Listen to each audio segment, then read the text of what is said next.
The sandstorm struck without warning, a writhing wall of amber death that devoured the Arizona territory in heartbeats. Rebecca Hayes pressed her newborn son against her chest, his tiny fists beating weakly against the blood-soaked cloth binding her eyes. The wind shrieked like tortured souls hurling sand like buckshot against the overturned supply wagon that offered their only shelter. Her trembling fingers found James's lifeless hand still warm, despite 48 hours of desert heat. The cavalry pistol lay just beyond his reach, so close, yet impossibly distant for her blind fumbling. Samuel's cries had weakened to whispers, and she could feel his small body growing cold despite the furnace air. "I won't let you die," she whispered fiercely to her son, her voice barely audible above the howling wind. "I swear it on your father's grave."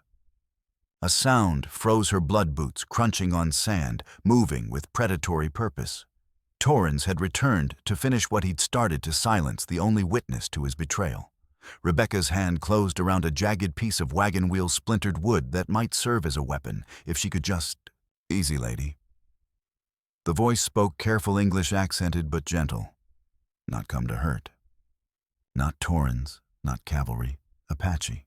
Rebecca's world tilted as 5 years of frontier horror stories crashed through her mind. Scalping knives, torture stakes, children dragged screaming into endless desert night. But Samuel was dying in her arms, and this warrior had spoken of help, not harm. Water. She gasped, her cracked lips barely forming the word. "Please, my baby needs..." The shadow moved closer, leather being untied, liquid being poured. "Child very sick," the voice said gentler now. "I help, but you must choose fear or trust." Trust. The most dangerous word in Apache territory, where trust between white and red meant death more often than salvation. But as Samuel's breathing grew shallow against her chest, Rebecca realized choice was an illusion. Only desperation remained. "I trust you," she breathed.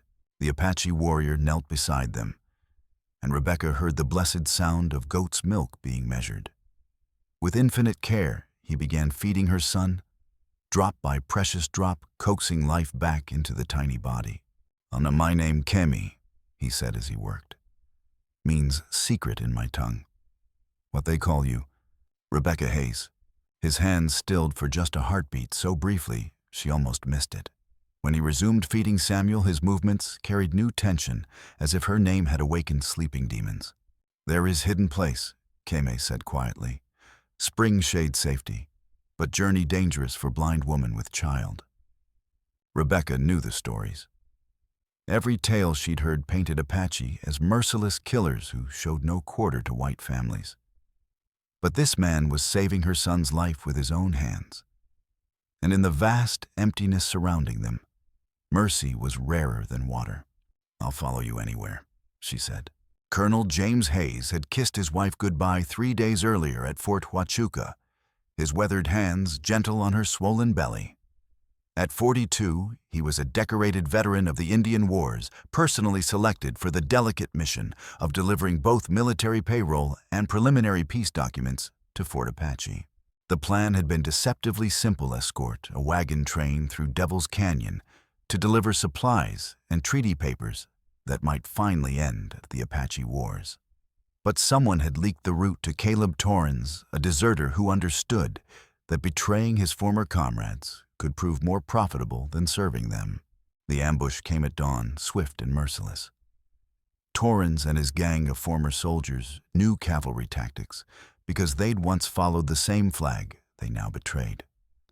When the shooting stopped, 23 good men lay dead in the desert sand, their blood-feeding ravens that circled overhead like harbingers of judgment. Now stumbling through loose shale as Kemi guided her toward salvation, Rebecca clutched the leather document pouch that had fallen from James's body. The official seals felt important beneath her fingertips, but their words remained forever hidden behind her blindness.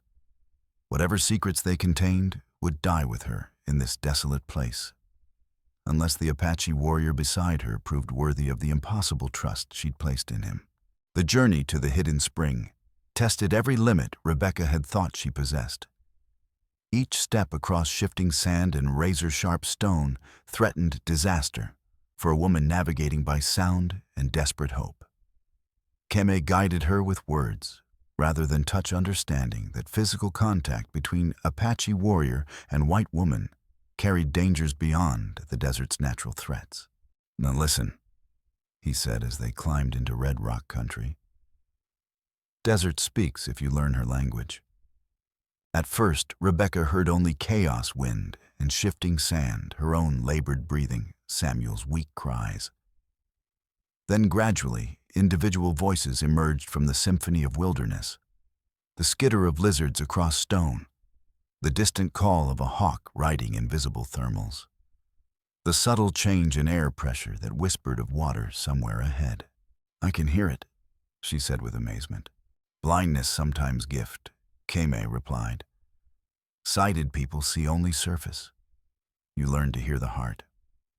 They crested a ridge and descended into a narrow canyon, where blessed shadows offered relief from the climbing sun. The spring bubbled from a crack in the towering red wall, forming a pool no larger than a wagon wheel before disappearing again into thirsty earth. Green things flourished here, wild grasses, desert onions, a gnarled mesquite tree that provided shade like a natural cathedral.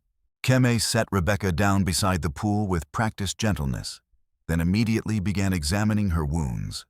The shrapnel damage was worse than either had hoped, infected edges, weeping poison fever spreading through her system like wildfire, threatening to consume everything in its path. "Bad," he said with brutal honesty. "Need Apache medicine, but white woman's body might reject old ways." "I'll take that chance," Rebecca said without hesitation. Her son needed her alive, and conventional medicine had abandoned her in this wilderness of stone and scorching wind. As Keme worked grinding yucca root between stones and steeping sage in water heated with fire-warmed rocks, he began to hum. The sound was unlike anything Rebecca had experienced, a low, rhythmic chant that seemed to vibrate through the canyon walls themselves, connecting past to present in an unbroken chain of memory and reverence. "What is that song?" she asked. "Lullaby my mother sang. Song for children for—" His voice caught like a sob trapped in stone. "For children who will never grow old." The pain in those words made Rebecca's chest tighten with empathy she couldn't explain. "Where are your children now?" Keme's hands stilled on the medicine he was preparing. When he spoke, his voice carried the weight of mountains grinding against each other in the earth's deep places. "Dead, all dead. Killed by soldiers at a place called Sabique Creek." Sabique Creek. The name struck Rebecca like lightning, illuminating a dark landscape. She remembered James speaking of it with pride, his greatest diplomatic success and the peace negotiation that had ended Apache resistance in the Southern Territory. But something in Keme's voice suggested a story written in blood rather than ink. "I'm sorry," she whispered, meaning it with every fiber of her being. As Keme applied the herbal mixture to her wounds, his touch remained steady despite the grief radiating from him like heat from sun-baked stone. "Your husband," he said carefully. He was soldier. Yes, Colonel James Hayes, 6th Cavalry. This time there was no mistaking Keme's reaction. His entire body went rigid, the name hitting him like a war club to the chest. Colonel James Hayes, the architect of Sabique Creek, the officer who had lured Keme's pregnant wife and twin sons to their deaths, with promises of lasting peace and safe conduct. But Rebecca couldn't see his face, couldn't know that she had just revealed herself as the widow of his family's destroyer. Keme forced himself to continue treating her injuries, his warrior's code demanding protection of the innocent, even as his heart screamed for blood vengeance that would balance the scales of justice. "Rest now," he said, his voice carefully controlled. "Medicine needs time to work." As Rebecca settled against the smooth canyon wall, with Samuel nursing peacefully, for the first time in days, she felt something approaching safety. The spring's gentle music, the healing shadows, and the protective presence of her unlikely savior. created an island of calm in an ocean of hostility. But she couldn't see the terrible recognition burning in Keme's dark eyes, couldn't know that their survival had just become infinitely more complicated than mere endurance against desert and pursuit. They lived like refugees from two different wars for the next 3 days, existing in the space between worlds that wanted them dead. Keme hunted jackrabbits and gathered wild plants, while Rebecca recovered her strength, returning as the infection retreated under his patient ministrations. Samuel thrived on goat's milk and his mother's renewed health, his cries growing stronger with each feeding cycle. Rebecca learned to navigate their sanctuary by sound and scent, her remaining senses sharpening with remarkable speed, born of necessity. She could identify Keme's approach by the distinctive whisper of deer-hide moccasins on stone, could tell time by tracking shadow patterns across her face, could locate the spring by following its musical voice through the maze of rock passages. During quiet hours when the desert dozed in afternoon heat, Keem shared fragments of Apache wisdom, how to read weather in the smell of sage, how to find water by observing the flight patterns of desert birds, how his people had survived in this harsh country for generations beyond the memory of stones. His English was better than he'd initially revealed, polished during childhood years spent near trading posts before the wars turned neighbors into mortal enemies. Apache and whites, Rebecca said one evening as they shared roasted rabbit beside the spring. Were we always at war? Keme fed small sticks to their carefully hidden fire, considering words that carried the accumulated weight of tribal memory. No. Once we traded horses for blankets, fought together against Comanche raiders who threatened both our peoples. Some Apache even married whites, made families that bridged both worlds with love instead of bullets. What poisoned it made it so. She searched for words to describe the hatred that seemed to permeate every interaction between their peoples, the assumption that peace was impossible and war inevitable. Keme was quiet for so long that Rebecca wondered if he would answer.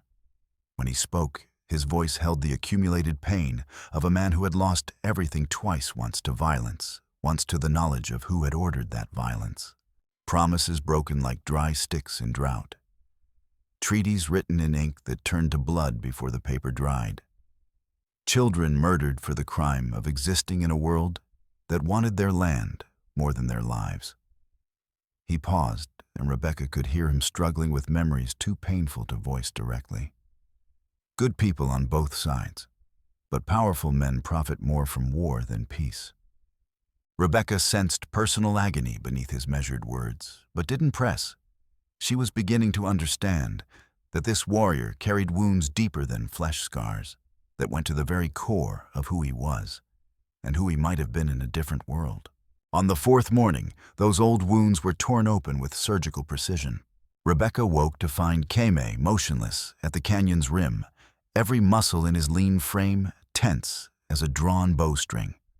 Dawn light revealed dust clouds in the distance, growing larger with methodical persistence that spoke of professional hunters following a clear trail. How many, she whispered. 4 mounted. They know this country like native sons. His voice carried grim recognition, mixed with grudging respect for the enemy's skill. Move like soldiers, but hunt like wolves who smell wounded prey. Taurens. Rebecca's blood turned to ice water in her veins. She'd hoped the deserter would assume they'd died in the desert, would give up the chase for easier targets. But clearly he understood the stakes too well to abandon such valuable quarry. We run, she said, clutching Samuel protectively. Where they have horses, we have. Keme gestured to her blindness, to the infant who required constant care and feeding.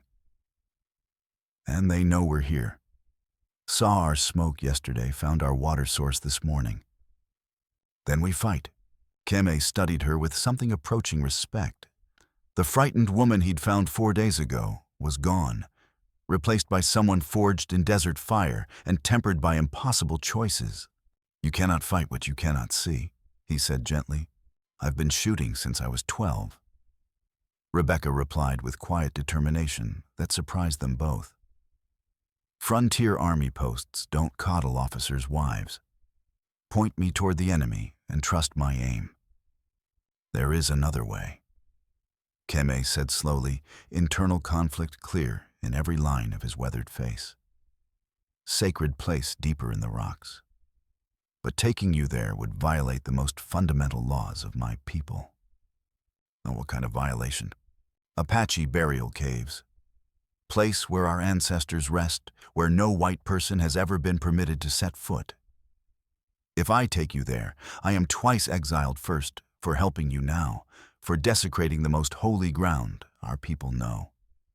Rebecca felt the magnitude of his proposed sacrifice settling over her like a burial shroud. This man was prepared to risk his very soul to protect her and Samuel, to abandon every belief that had sustained him through years of loss and wandering exile. I can't ask you to commit sacrilege for strangers, she whispered. You do not ask. Keme replied with the finality of a man who had wrestled with angels and demons until dawn. I choose. They moved through passages Rebecca hadn't known existed, following paths carved by water and sanctified by centuries of reverence. Behind them, the sounds of pursuit grew closer, hoofbeats echoing off canyon walls, voices calling to each other in English, the distinctive rattle of military equipment being prepared for assault. The sacred caves lay hidden behind a curtain of water that dropped from an impossible height, cascading down red rock faces worn smooth by millennia of patient erosion. Keme led Rebecca through the waterfall, the shock of cold helping to focus her mind for whatever ordeal awaited them in the darkness beyond. Inside, the caves opened into a cathedral of stone, vast chambers connected by passages that seemed to pulse with spiritual energy accumulated over generations of ceremony and prayer. The air itself felt thick with presence, heavy with the weight of watching ancestors whose approval or condemnation could determine the fate of souls. Spirits here, Keme said quietly, his voice filled with reverence and barely controlled fear. Watching, judging what we bring to their resting place. Rebecca could feel that presence like electricity before a thunderstorm, and the accumulated prayers and ceremonies of generations, the weight of spirits, both benevolent and wrathful. The darkness itself seemed alive, thick with power, that made her skin crawl with primal awareness of forces beyond human understanding. I'm sorry, she whispered to the watching shadows, her voice carrying genuine remorse. Sorry for bringing violence to your peace. Keme stopped walking, startled by her instinctive understanding. In his experience, whites never acknowledged Apache's spiritual beliefs, never showed respect for what they considered primitive superstition. But this woman spoke with genuine reverence, her blindness perhaps allowing her to sense what sighted people missed in their rush to judge and dismiss. They hear you, he said softly, his voice thick with emotion. They know you speak from honest heart. They established their defensive position in a chamber where ancient pictographs covered every available surface warriors and hunters' animals, both real and mythological, the complete story of a people told in pigments that seemed to glow with inner fire in their flickering firelight. Keme described the images in whispered words, and Rebecca found herself seeing them in her mind's eye, understanding something profound about the man who was risking eternal damnation to protect her family. Your wife and children, she said carefully, they're part of these stories, aren't they? All Apache are here. Keme replied, his voice thick with ancestral pride and personal grief. All who came before, all who should come after. The sacred circle that was never meant to be broken by bullets and hatred. Outside the sacred chambers, Torrens's voice echoed through the canyon system like the roar of some primordial beast, hungry for blood and gold. Mrs. Hayes, I know you're in there somewhere. Come out now and we can discuss reasonable terms. Rebecca pressed Samuel closer to her chest, recognizing the cold calculation that had marked every word from the deserter's mouth since the original ambush. This was a man who had turned treachery into high art, who understood exactly what leverage those documents represented in the right political circles. Your husband's peace treaty makes fascinating reading. Torrens continued his voice, growing closer with each echoing word. Detailed plans for the final solution to the Apache problem. Worth a king's ransom to territorial newspapers, don't you think? The words hit Keem like physical blows, confirming suspicions that had tormented him since Cybeque Creek. The peace negotiations hadn't failed through misunderstanding or cultural differences. They had been planned as extermination from the very beginning, with innocent families used as bait to lure tribal leadership into killing range. Hours crawled by in tense silence, broken only by the distant sounds of systematic searching.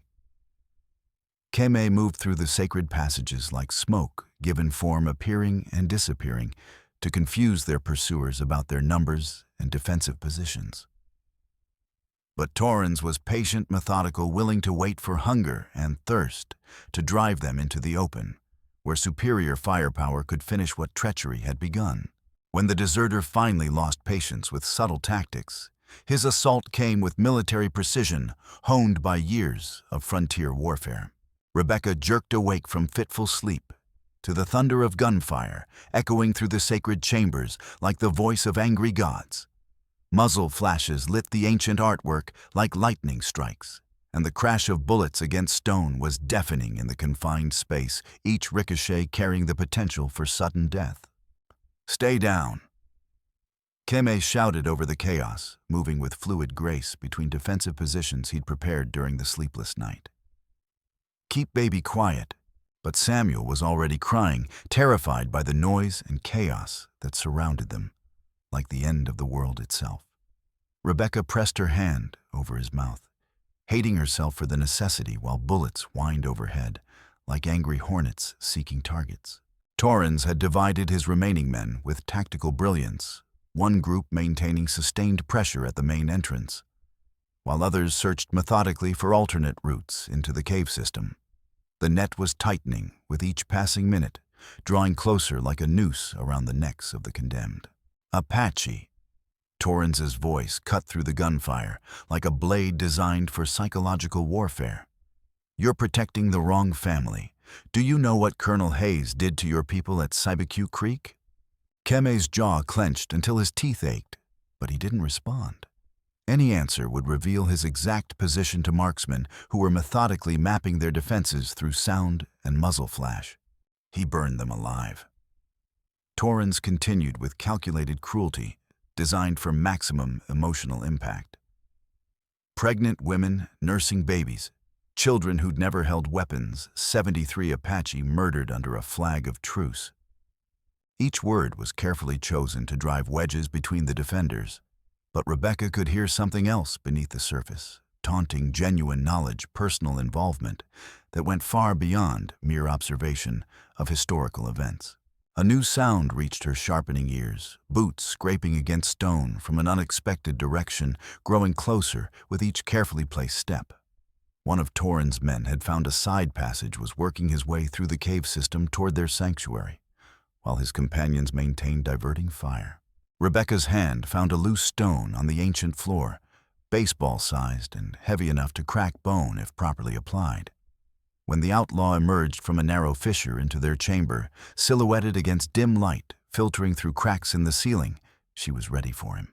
The rock connected with his temple in a wet crack that echoed through the chamber like a gunshot. He dropped without a sound, his rifle clattering across the stone floor, where Aboriginal artists had once painted visions of a better world. But the noise of falling weapons drew the others like wolves converging on wounded prey.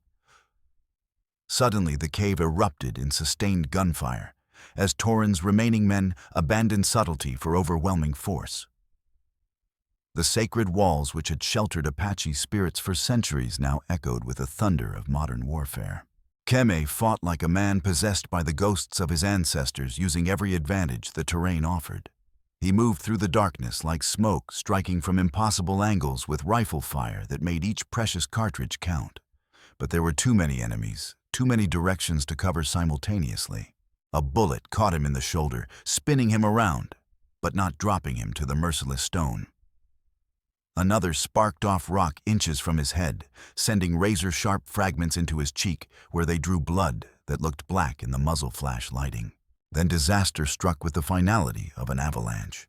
One of Torin's men, frustrated by the defenders' stubborn resistance and running low on ammunition, made a decision that changed everything.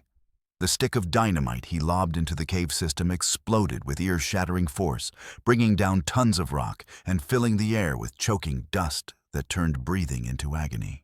Ancient pictographs cracked and fell like pieces of a shattered world's spiritual artwork that had survived centuries destroyed in seconds by the tools of modern warfare. The very foundations of the sacred mountain seemed to groan in protest at this violation of holy ground. The ceiling. Keme shouted over the rumbling that seemed to come from the earth's tortured heart. Cave system is collapsing. Rebecca felt the floor shaking beneath her, like the skin of some massive drum, heard the ominous groan of stone stressed beyond all endurance. Samuel was screaming now, his infant lungs protesting the dust-filled air that threatened to suffocate them all. Around them, the sacred chamber was disintegrating, transformed from sanctuary into tomb. This way. Keme grabbed Rebecca's arm with desperate strength, pulling her toward a passage she hadn't known existed. Must reach stable ground before mountain falls. They stumbled through darkness, filled with falling debris, and the screams of dying stone, guided only by Keme's perfect knowledge of caves that had been sacred to his people since the world was young. Behind them, they could hear Torin's shouting orders, but his voice was increasingly distant as sections of tunnel collapsed between hunter and hunted.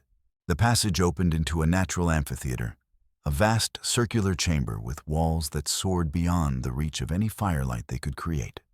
Here, the oldest pictographs told the complete story of Apache creation gods and heroes, the emergence of humanity from the earth's protective womb, the sacred covenant between people and the land that sustained them. End of the line. Torin said from the chamber's only entrance, his voice echoing like the judgment of angry gods. No more running, no more hiding behind ancient ghosts. Time to settle all accounts. He stepped into their firelight, and Rebecca finally understood the full scope of the nightmare they faced. Torin's uniform bore the insignia not of regular cavalry, but of a military contractor, one of the civilian specialists who handled situations too delicate or too dirty for regular army units. You were there. She breathed pieces of a horrible puzzle falling into place with crystalline clarity. At Sibecue Creek, not just following orders, you were part of the original planning. Torrens's cruel smile confirmed her worst fears about the depth of the conspiracy they'd stumbled into. Contracted specialist, ma'am.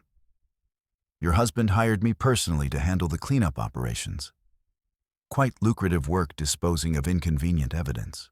Keme heard these words and felt something fundamental snap inside his chest, like a rope under too much tension. This man hadn't just been a soldier following questionable orders. He had profited directly from genocide, had been paid by the body to erase the evidence of mass murder. How much? Keme asked, his voice deadly quiet in the echoing chamber. How much were my children worth to your accounting books? Standard contractor rates. Torrens replied with casual brutality that revealed the banality of evil. $10 per body bonus rates for families. Your wife was pregnant, so that counted as 2 lives in the ledger. $40 total for your little brood. The rage that exploded through Keme was primal, beyond thought or control or any human consideration, except the need for blood to answer blood. He launched himself at Torrens with a war cry that seemed to come from the spirits themselves, his knife gleaming in the firelight, like a falling star carrying divine vengeance. But Torrens was ready for such an attack, younger and stronger than the wounded Apache warrior who had spent days caring for others instead of tending his own injuries. His fist connected with Keme's wounded shoulder, and the knife went spinning into darkness beyond recovery. They crashed together beside the ancient paintings that depicted a world where such hatred had been unimaginable, rolling across stone made slippery with blood, and the powdered remains of sacred artwork.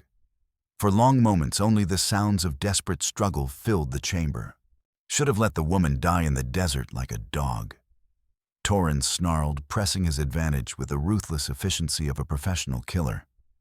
Should have walked away while you still had the chance for a clean death. In desperation born of approaching defeat, Rebecca reached for the leather document pouch she'd carried since the original ambush. But as her fingers closed around the familiar papers that had caused so much death, they also found something unexpected, a smaller packet she'd never noticed before, documents that felt different from the others. "Wait," she shouted, her voice cutting through the sounds of mortal struggle like a sword through silk. "There's something else here, something that changes everything." Both men froze in their deadly embrace, Torrens' hands around Keime's throat and the Apache warrior's fingers inches from a fallen weapon that might yet turn the tide. Rebecca's trembling hands unfolded the hidden papers, their official seals crackling in the sudden silence. "These aren't termination orders," she said, her voice growing stronger as she read fragments by flickering firelight. They're protests. Letters from James to his superior officers, formal objections to the Sibicu operation." The words hung in the superheated air like smoke from a funeral pyre. Torrens' face went white with shock and growing comprehension, while Keime stared at Rebecca with an expression she couldn't see but could hear in his changed breathing. "Impossible," Torrens whispered, his voice cracking with the strain of a worldview collapsing. "Hayes planned the whole operation. He hired me personally for the cleanup." "No," Rebecca said, her voice gaining strength as she read more of her husband's desperate correspondence. "He was ordered to implement someone else's plan. These letters, he's begging them to reconsider, asking for diplomatic alternatives, even threatening to resign rather than participate in mass murder." The revelation hit Keime like a physical blow that rearranged everything he thought he knew about justice and responsibility. For 2 years, he had carried the image of Colonel Hayes as the architect of his family's destruction. Now he discovered that the man had tried to prevent the massacre, had fought against orders that came from even higher authority in the territorial government. He was going to expose the whole conspiracy. Rebecca continued, tears streaming down her dust-covered cheeks as she uncovered truth that recontextualized everything. That's why he was really killed. Not by Apache warriors defending their land, but by people who couldn't afford to let him talk to congressional investigators. Torrens' face twisted with understanding and desperate calculation. The territorial governor, the mining consortium, the railroad interests. They needed the Apache gone to access the mineral deposits under reservation land. His voice carried the weight of a man realizing he'd been used as a tool by forces beyond his comprehension. Hayes was never supposed to survive the delivery mission. The truth struck all three of them with the force of divine revelation. James Hayes hadn't been the monster of Keime's imagination. He had been another victim silenced before he could prevent even greater atrocities. The real architects of genocide remained safely distant in territorial capitals, their hands clean, while others carried out their bloody instructions. But as this knowledge settled into their minds like poison, Torrens made his final desperate gambit for survival and profit. "Doesn't matter now," he snarled, lunging for his fallen rifle with the speed of a striking rattlesnake. "Those papers are still worth a fortune to the right buyers, and you're all still witnesses who need to disappear permanently." The gunshot that followed seemed to shake the very foundations of the ancient chamber, echoing off sacred walls like the voice of judgment itself. But it wasn't Torrens who had fired it, was Rebecca, using the outlaw's weapon she'd claimed during the earlier struggle, guided by sound and desperate maternal instinct, to make an impossible shot in near-total darkness. Caleb Torrens collapsed beside the sacred paintings that depicted a world before such corruption existed, his blood mixing with pigments laid down by artists dead for centuries. His eyes remained fixed on the documents that had promised wealth and delivered only death, his final breath escaping as a curse against the masters, who had used and discarded him like a broken tool. In the sudden silence that followed the crack of doom, Rebecca gathered all the scattered papers, every document including the new evidence of her husband's attempted intervention and Torin's complicity in genocide. But instead of preserving them as proof of innocence or guilt, she fed them steadily to the flames of their campfire. "What are you doing?" Kame asked, his voice hollow with shock in the aftermath of violence. "Ending it," Rebecca replied with simple finality. "All of it. The truth won't bring back your family or mine. It will only start new wars, create new cycles of revenge that will consume more innocent children. Better to let the lies die with the liars." Page by page, the complete record of the Cybeq conspiracy turned to ash and memory. Evidence of planned genocide, proof of territorial corruption testimony that could have brought down government officials and mining interests, all of it consumed by flames that seemed to burn with supernatural intensity in the sacred chamber. "Some secrets are too dangerous for the world to bear," Rebecca said as the last document crumbled into nothingness. "Some justice can only come from choosing to heal instead of seeking revenge that perpetuates the very cycles we're trying to break." Kame watched the fire consume the last traces of the nightmare that had defined his existence for 2 years. The truth about his family's murder was finally known, but it brought no satisfaction, no sense of completion or closure. Only the hollow realization that evil often wore the face of ordinary men following orders and profit margins rather than conscience. As the flames died down to embers that glowed like watching eyes, they heard new sounds echoing through the collapsing cave system, cavalry bugles cutting through the desert air, the organized response of a military patrol drawn by explosions and sustained gunfire. But rescue was meaningless, now arriving too late to prevent the battle or claim the evidence that might have changed the course of territorial history. Captain William Morrison led his patrol through the devastated canyon with the grim efficiency of a man who had seen too much frontier violence to expect anything but tragedy and moral complexity. The scene that greeted him defied every assumption he'd carried into Apache country about heroes and villains, about the nature of justice on a frontier where survival often required choices that looked different in lamplight than they had under desert stars. Bodies lay scattered among fallen rocks. Torrens and his men, victims of what appeared to be a desperate last stand, fought in conditions that challenged every assumption about Apache warfare capabilities. Near the entrance to a cave complex that radiated spiritual power like heat from sun-baked stone, Morrison found an impossible tableau that would haunt his reports and his conscience for years to come. An Apache warrior sat tending his wounds, while a blind white woman nursed an infant child surrounded by the smoking remains of what had clearly been official documents, and the ancient artwork of a people his government was systematically destroying. "Mrs. Hayes," Morrison said carefully, his hand instinctively checking his sidearm while his mind struggled to process the scene before him. "Ma'am, I'm Captain Morrison, 4th Cavalry. We received word about the attack on your husband's column and have been searching for survivors."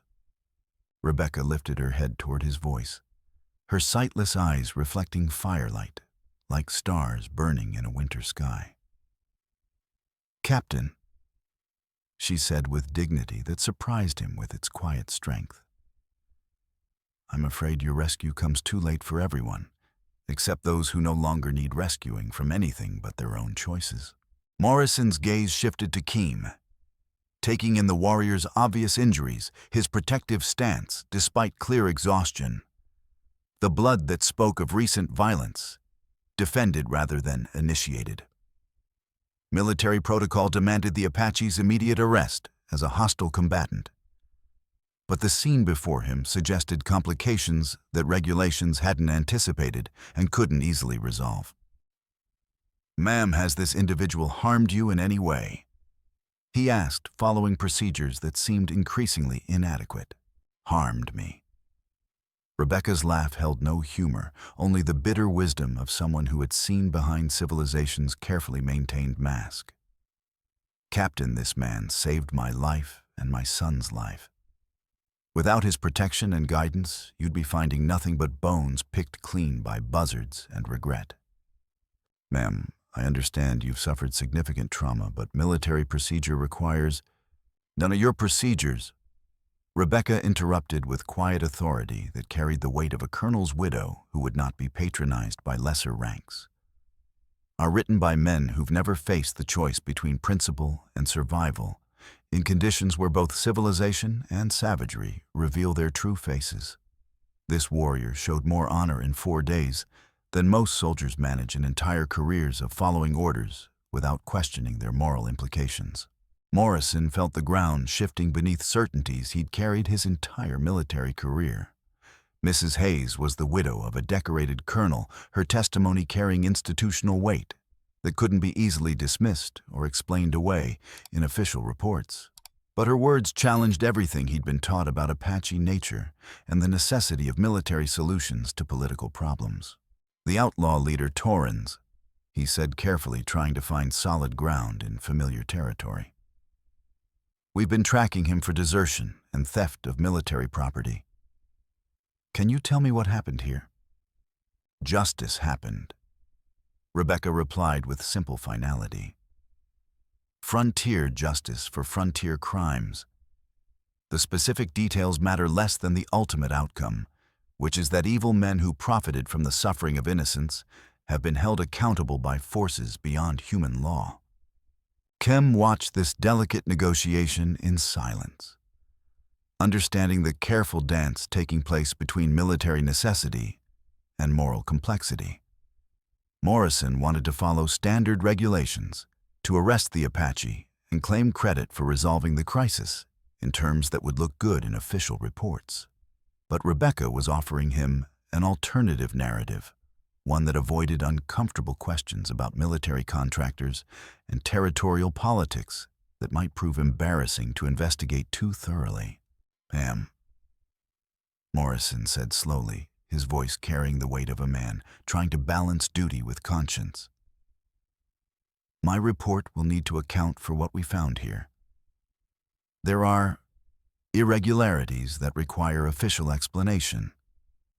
Your report, Rebecca said, rising carefully with Samuel in her arms,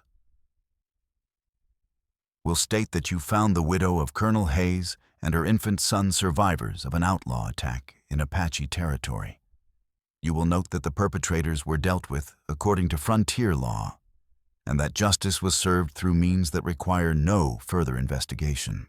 And the Apache. Rebecca turned her blind eyes toward Keem, seeing him more clearly than anyone else in that devastated chamber ever would. What Apache, Captain?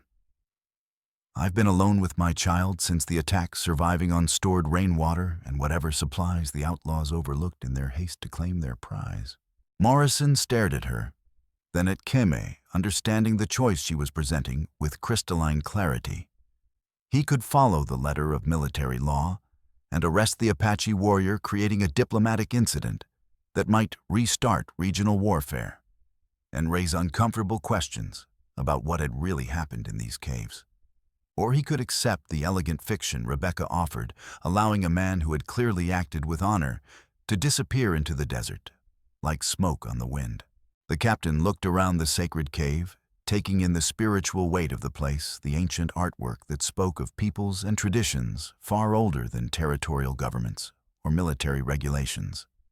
His orders had been simple: recover stolen property, arrest the deserters, escort the colonel's widow to safety. Reality, as always on the frontier, proved infinitely more complex than paperwork suggested. I understand, ma'am, Morrison said finally, his own sense of justice warring with the demands of institutional loyalty. If you're ready, we should get you and your son back to Fort Huachuca immediately. The post-surgeon needs to examine your injuries and ensure your full recovery.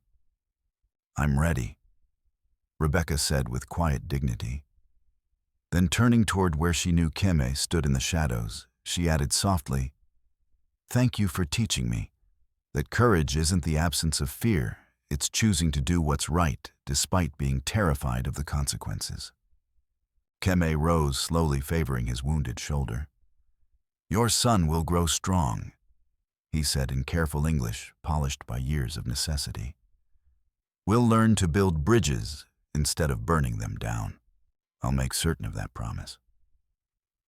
Rebecca replied, her voice carrying the weight of an oath sworn on sacred ground. As the cavalry patrol prepared to depart the ruins of the ancient sanctuary, Kami melted into the shadows of the collapsing cave system, becoming one with stone and spirit, as if he had never existed in the world of official reports and military documentation. Morrison's final account would make no mention of Apache involvement in the rescue of Colonel Hayes's widow. No reference to the warrior who had risked everything to protect innocents from forces that wore the uniforms of civilization.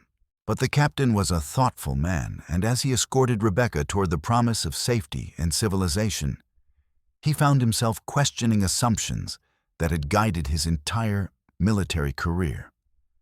The frontier, it seemed, was populated by people who defied simple categorization, full of stories that would never find their way into official histories but deserved to be remembered nonetheless.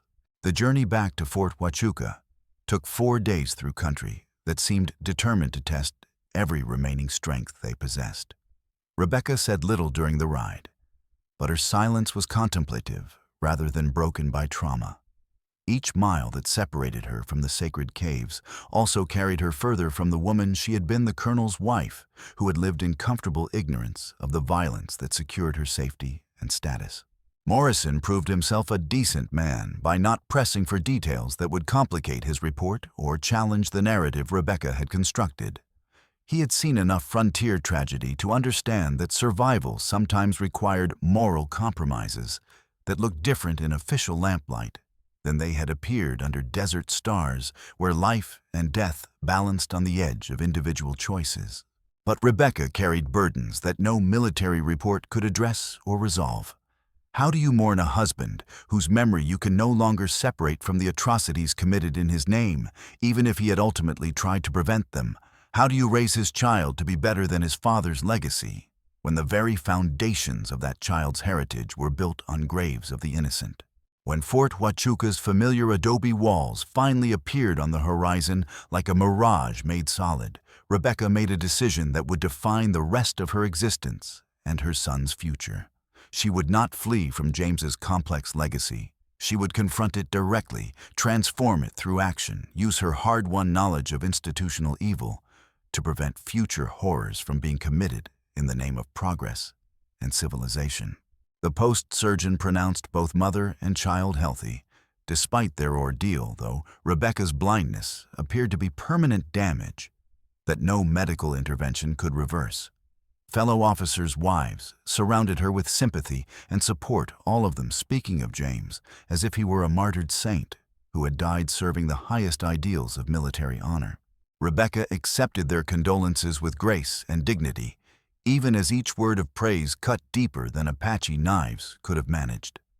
But she also began planting seeds of change with the patience of someone who understood that transformation required time and careful cultivation observations about the need for genuine diplomatic solutions with tribal leaders.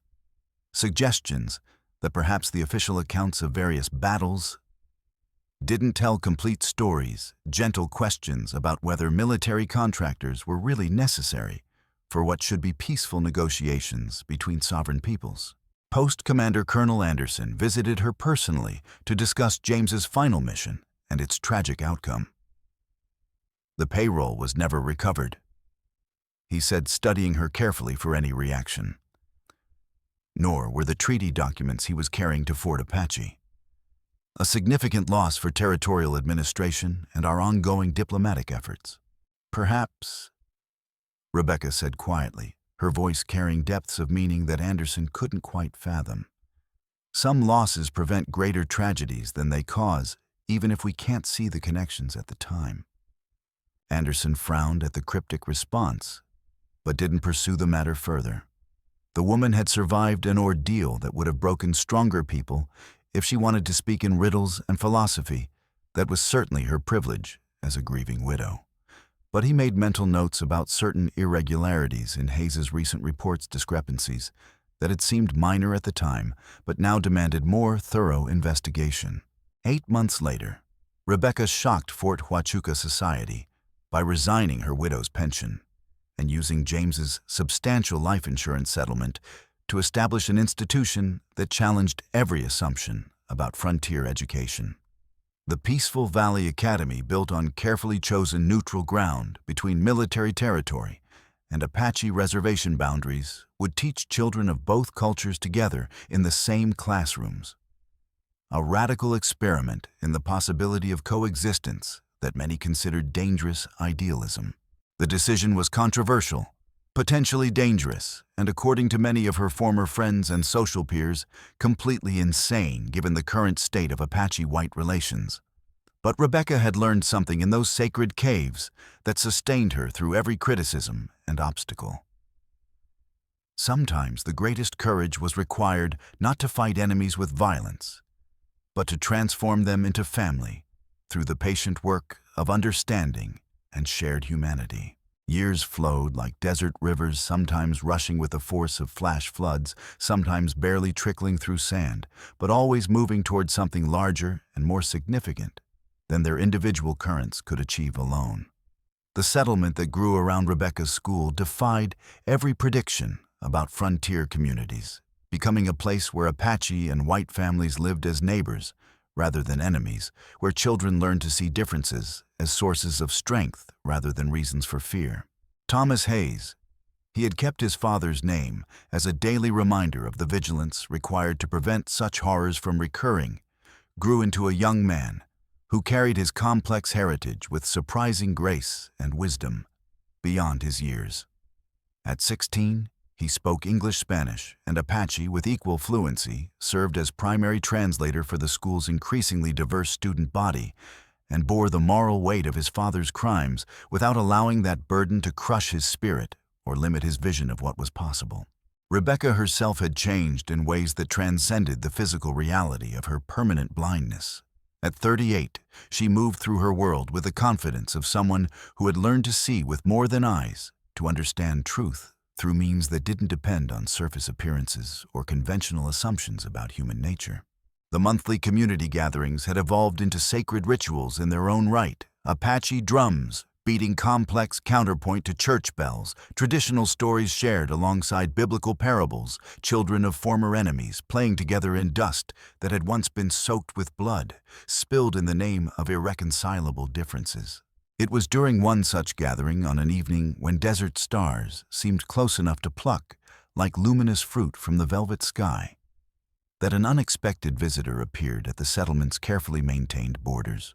Thomas saw him first, an Apache man of perhaps 55 years, his silver-streaked hair braided with traditional ornaments that caught firelight like captured stars, his weathered face bearing the dignity of someone who had survived more than time should ask of any human soul. The stranger stood just beyond the circle of firelight, clearly visible, but making no move to approach the gathered community. "Mother," Thomas said quietly, his voice carrying undertones that spoke of instinctive recognition. "There's someone here. Someone I think you should meet." Rebecca rose from her customary place near the central fire, her instincts immediately alert to nuances in her son's tone that others might have missed. Something in Thomas's voice spoke of significance beyond casual encounter of connections that reached back through time to events that had shaped all their lives. "Where?" she asked, her blind eyes turning toward the darkness with uncanny accuracy. "At the edge of the light, an Apache elder. He's just watching us, watching everything we've built here." Rebecca moved toward the described location with the confidence of someone who had learned to navigate by sounds too subtle for others to detect. As she drew closer to the silent figure, she caught a familiar scent carried on the evening breeze. Sage and leather desert wind, and old grief transformed through years of patient work into something approaching peace. "Keme," she whispered, her voice barely audible above the community sounds behind them. "Hello, Rebecca," came the reply in English, polished by years of interaction with both cultures and careful study. I have come to see what grew from the seeds we planted in blood and tears 16 years ago. For a long moment, neither spoke. Around them, the community gathering continued with the comfortable rhythms of a society that had learned to function despite its members' radically different backgrounds and painful histories, children laughing as they played games that combined traditions from multiple cultures. Adults sharing stories that wove together mythologies once considered incompatible, the gentle sounds of people who had chosen cooperation over conflict. Why now? Rebecca asked, her voice carrying genuine curiosity rather than accusation. Because 16 years is long enough to know whether hope can survive when planted in hostile ground. Keme replied, his voice carrying the weight of someone who had spent those years watching from a distance. And because I wanted to see the man your son became, to understand whether the promises we made in that sacred place were kept or forgotten. Thomas approached them slowly, an understanding without words that he was witnessing something profound and historically significant. At 16, he possessed the kind of mature judgment that came from growing up surrounded by the visible consequences of adult choices, good and bad. Thomas. Rebecca said, her voice thick with emotions she had carried for 16 years. I'd like you to meet the man who saved our lives in the desert. This is Keme, the warrior who chose mercy over revenge when both were available to him. Thomas studied the Apache elder with intelligent eyes that missed nothing important, taking in the man's bearing the respect he commanded from the Apache families in the gathering, the way his very presence seemed to validate everything the community had worked to achieve. You're the one from Mother's stories, Thomas said with quiet respect. The warrior who chose to protect enemies instead of destroying them. And you are the child who grew into a bridge between worlds that were once separated by rivers of blood. Keme replied, his keen gaze taking in Thomas's unique blend of Apache beadwork and cavalry insignia symbols that would have been impossible to wear together in the world of 1881. Your mother spoke truly in those caves you learned to build instead of destroy. As word of Keme's arrival spread through the gathering like ripples from a stone dropped in still water, the community's reaction revealed how far they had all traveled from the hostilities and mutual suspicions of 16 years earlier. Apache families approached without fear or suspicion, while white settlers showed genuine respect for an elder whose reputation for wisdom and integrity had spread throughout the territory despite his preference for privacy. You've been watching us, Rebecca said as they found seats near the central fire, surrounded by the people whose lives had been shaped by choices made in darkness and desperation. It wasn't a question. From a distance, yes. Making sure the peace we purchased with so much pain could survive contact with a world that profits from division and hatred. Keme's voice carried satisfaction mixed with wonder at what human determination could accomplish. What you built here shouldn't be possible according to everything history teaches about human nature, but it exists anyway. It wasn't easy. Thomas interjected, his voice carrying memories of struggles that had tested everyone's commitment to the vision. 3 years ago, a group of white families tried to force the Apache children out of the school, said it was unnatural and dangerous for races to mix so freely. What happened? Keme asked with genuine interest. Rebecca's smile held memories of steel wrapped in diplomatic velvet. We held a town meeting that lasted 3 days. Let both sides speak their piece without interruption, share their fears and hopes. Then the Apache families offered to leave rather than cause division in the community, but the white families wouldn't allow it. Thomas continued, his voice carrying pride in what their community had achieved together. Said they'd rather have their children learn alongside Apache kids than grow up ignorant and fearful like previous generations. The troublemakers left instead, and we were stronger for their departure. Keme nodded slowly, understanding the deeper currents at work in what seemed like a simple resolution. Fear and hatred were learned behaviors, but so were tolerance and respect. Children raised together found it much harder to see each other as natural enemies when they'd shared homework assignments and playground disputes. "There's something else," Rebecca said, her voice growing serious with the weight of secrets carried for 16 years. "Something I've never told Thomas about his father's final mission and what we discovered in those caves." Both men waited with patient attention, understanding that some revelations required their own timing and couldn't be rushed or forced. James tried to stop the Sibicu massacre. She said simply, letting the words fall into the circle like stones into deep water. "I found letters he'd written to his superiors, orders he'd refused to follow evidence that he was going to expose the whole conspiracy to congressional investigators. That's why he was really killed, not by Apache warriors defending their homeland, but by people who couldn't afford to let him reveal their plans for systematic genocide." The words settled over them like benediction and burden, combined recontextualizing everything they thought they knew about guilt and innocence, about the complex motivations that drive human behavior in extreme circumstances.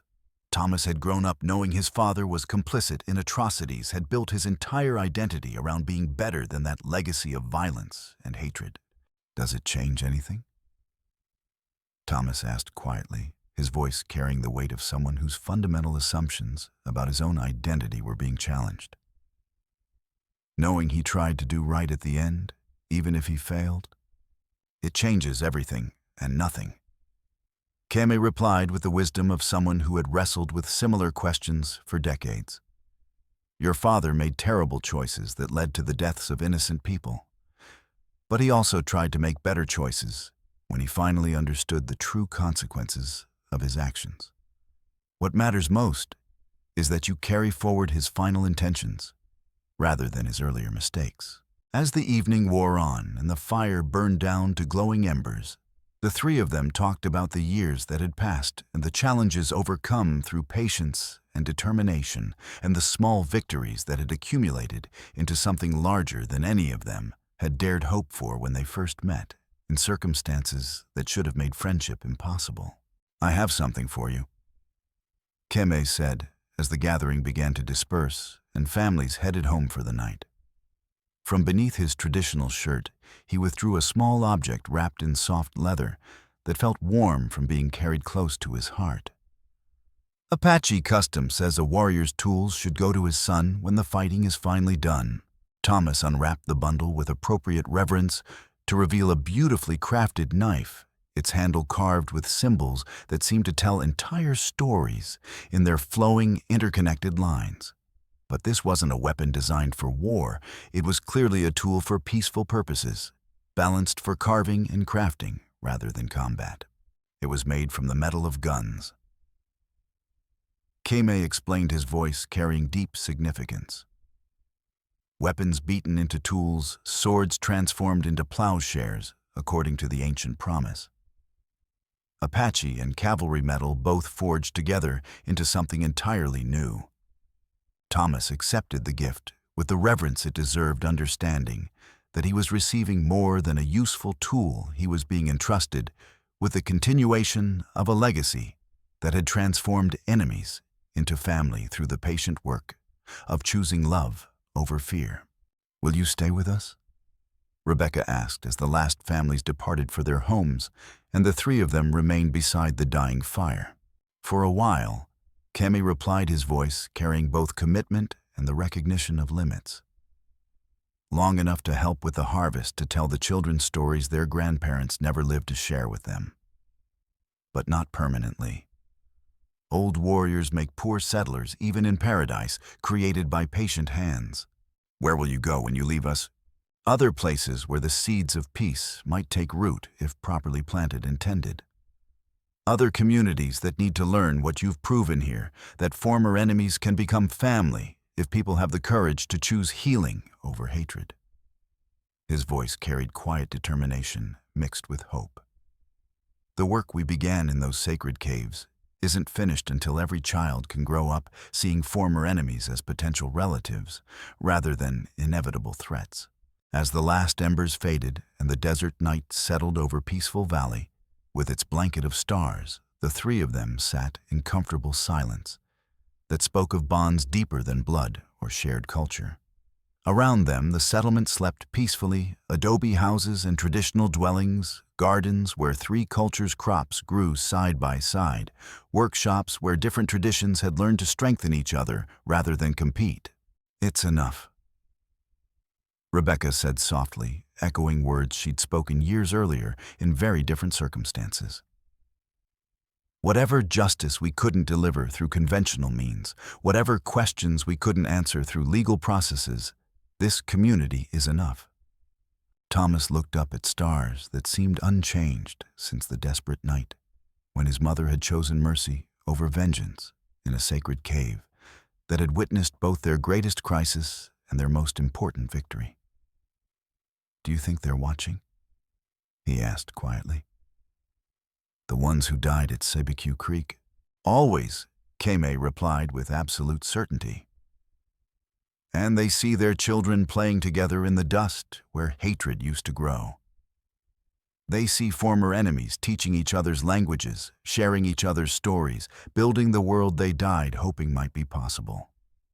The desert wind carried the scent of sage and new growth of rain in distant mountains, and the promise of another day's possibilities. In that wind, if you listened with more than your ears, you could almost hear the whispers of the dead, not crying for vengeance or demanding retribution, but singing lullabies for children who would inherit a better world than the one their grandparents had known. Rebecca smiled as she felt that wind on her face, carrying with it the voices of all the children who would grow up in Peaceful Valley and places like it throughout the territory. Children who would know Apache stories and cavalry songs, who would speak 3 languages and see only one human family, who would carry forward the radical notion that enemies could become relatives if people had the courage to choose love over fear, understanding over ignorance, healing over the endless cycles of revenge that had consumed so many previous generations. The circle that had been broken at Sabique Creek was finally complete. Not through vengeance or justice in any conventional sense, but through the patient work of healing that transformed individual hearts and one choice at a time, changed the fundamental nature of what was possible in human relationships. In the silence of the desert night, even the restless spirits found peace. The greatest battles, it turned out, truly could end with no blood spilled, only tears of joy, and the quiet satisfaction of promises kept to children both living and dead. The story was complete, the healing as whole as human hearts could make it. And in that wholeness lay the only justice that ultimately mattered, the transformation of a world where former enemies could become family, where children could grow up free from the hatreds that had defined their parents' generation, where hope could take root and flourish even in the most unlikely soil.